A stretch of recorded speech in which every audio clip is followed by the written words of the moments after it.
Et si votre intuition était la clé d'une vie plus fluide et alignée? Bienvenue dans le pouvoir de l'intuition, le podcast qui va vous aider à écouter, à comprendre, à utiliser l'intuition au quotidien. Je suis Laetitia André, je suis thérapeute intuitive et hypersensible et je vous embarque avec joie dans un voyage au cœur de votre intuition. Dans ce podcast, on va rendre l'intuition plus concrète, plus vivante, plus accessible. On va apprendre à lui faire confiance et aussi à l'intégrer avec simplicité dans notre vie, dans nos décisions, dans les relations, dans notre bien-être. Alors est-ce que vous êtes prêt à réveiller ce super pouvoir et à transformer votre quotidien grâce à votre intuition? Si oui, alors c'est parti. L'intuition, c'est quoi exactement et surtout comment savoir si on en a? Et là, je vous entends déjà, ouais, mais moi, je sais pas si j'ai de l'intuition, ou alors je sais pas forcément l'entendre, je sais pas trop si c'est mon mental, etc. Écoutez, l'intuition, c'est assez simple. C'est un super pouvoir et tout le monde en a. Mais le truc, c'est qu'on a appris à l'ignorer. Et le pire, c'est qu'on la sabote nous-mêmes, et ultra vite en plus. Est-ce que vous saviez que votre mental met en moyenne 5 secondes pour remettre en question votre intuition? Et pour les cerveaux hyperactifs au mental, c'est même 2 secondes chrono. Et encore même, il y en a qui vont plus vite. Donc résultat, dès que vous ressentez un truc, dès que vous avez une intuition, bam, votre tête, votre mental débarque et vous embrouille en vous disant mais non, c'est pas possible, c'est pas vrai, il y a autre chose, etc. Alors moi, ce que je vous propose aujourd'hui, c'est de voir comment ça fonctionne, comment l'intuition fonctionne, comment le mental et l'intuition fonctionnent, pourquoi elle est souvent mise de côté et surtout comment éviter de tomber dans le piège du mental. D'abord, on va mettre les choses au clair. L'intuition, c'est pas un truc magique ou un 6e sens mystique, c'est un vrai outil basé sur notre cerveau et sur notre expérience. Imaginez votre intuition un peu comme une appli qui tourne en arrière-plan. Elle capte des milliers d'infos et elle analyse en fait des situations et vous envoie un signal assez rapide. Sauf que c'est pas un signal hyper clair comme un SMS et hyper net. On sait pas toujours comment l'interpréter. Ça va être plus, peut-être que ça vous est déjà arrivé, mais vous entrez dans une pièce et direct vous sentez que l'ambiance est bizarre, vous vous sentez mal à l'aise, sans forcément savoir expliquer pourquoi d'ailleurs. Pourquoi? Parce que votre cerveau a capté des micro-détails, des postures crispées, des silences anormaux, des changements dans l'intonation, et ça vous envoie un signal. Ça, c'est votre intuition, c'est votre feeling.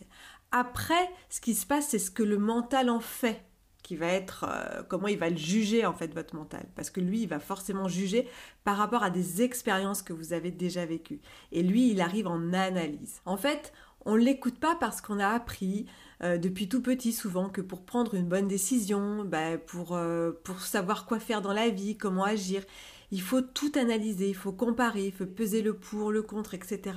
Bref, il faut utiliser uniquement notre cerveau rationnel. Mais voilà le problème, c'est que la réflexion, ça prend du temps. Parfois, on s'y perd complètement, alors que l'intuition, elle agit en une fraction de seconde. Et moi, je trouve que d'équilibrer, alors je dis pas d'être toujours dans le côté intuitif, mais d'équilibrer l'intuition avec notre mental, eh bien c'est là en fait on a une vraie force. Récemment, j'ai lu que 80% des grands leaders et entrepreneurs qui ont eu du succès disent qu'ils ont pris leurs décisions au feeling et à l'intuition.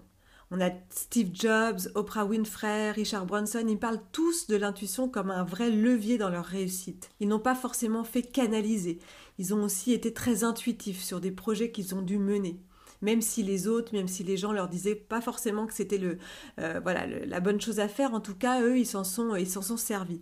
Donc je me suis dit, mais si eux, ils s'en servent, ce serait peut-être temps aussi que tout le monde s'y mette, non? Pour avancer un peu plus simplement dans la vie. Et puis moi-même, en fait, je me suis rendu compte aussi que dans ma vie, les meilleures décisions que j'ai prises, c'est celles où j'ai le moins écouté mon mental, où je suis plus allée dans le feeling. Je dis pas que j'ai toujours tout réussi, mais en tout cas, ça a été vraiment des vrais leviers pour moi aussi de réussite quand j'ai vraiment écouté cette intuition. Donc maintenant qu'on voit que l'intuition, c'est pas un mythe, comment savoir en fait si c'est vraiment elle qui nous parle, si c'est pas juste notre imagination, comment ne plus douter entre intuition et le mental. Donc je vais vous dire de faire un petit test en direct. Prenez un instant et repensez à un moment où vous avez eu un ressenti fort. Quelque chose qui vous est paru comme une évidence. Peut-être c'était un non, on va pas là-dedans, sans trop d'explications. Au contraire, une envie inexpliquée de faire quelque chose qui c'était presque viscéral. Est-ce que vous l'avez en tête maintenant? Combien de secondes après ce flash, votre mental a-t-il commencé à vous faire douter? Donc les pièges classiques du mental, ce qui sabote l'intuition, ça va être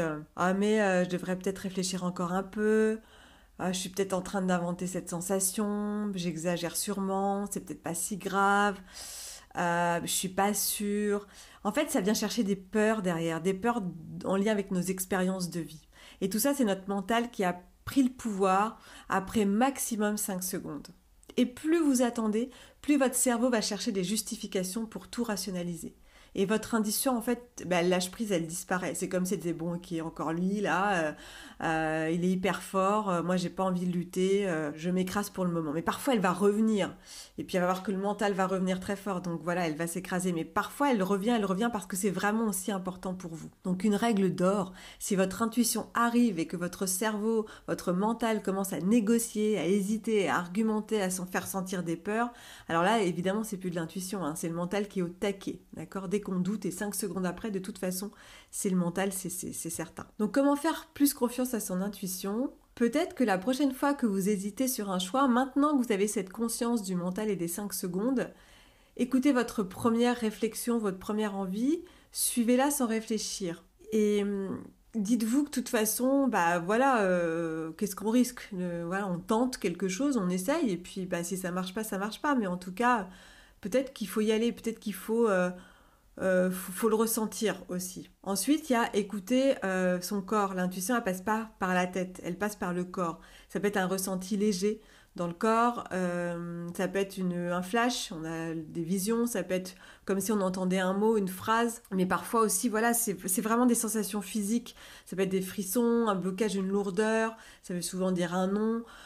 Une sensation qu'on respire, qu'on se sent mieux, ça veut dire vas-y, fonce. Et puis aussi, dès que vous ressentez une intuition, comme on savait que vous avez 5 secondes avant que votre mental ne s'en mêle, peut-être que vous pouvez agir à l'inverse dans les 5 secondes avant. Faites la règle des 5 secondes inversée, c'est-à-dire même une toute petite action dans les 5 secondes va débloquer en fait le côté intuitif et va permettre au mental de se calmer. Ensuite, il y a une chose assez intéressante qu'on peut faire, ça va être débloquer les croyances limitantes qu'on a en lien avec l'intuition.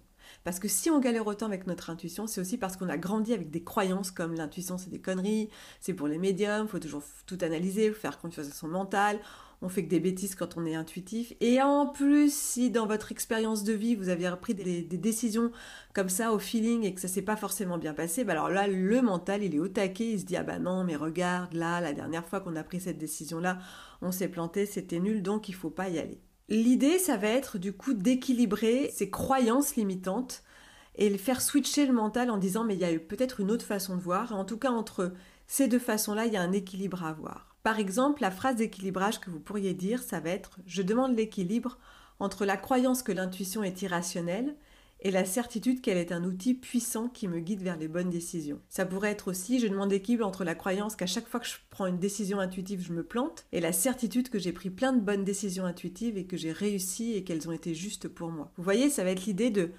quelle est la croyance en lien avec l'intuition, quelle croyance j'ai, de noter votre croyance, de faire la contre-croyance, c'est-à-dire de mettre l'inverse de ce que vous avez noté, et de demander l'équilibre entre cette croyance et cette certitude.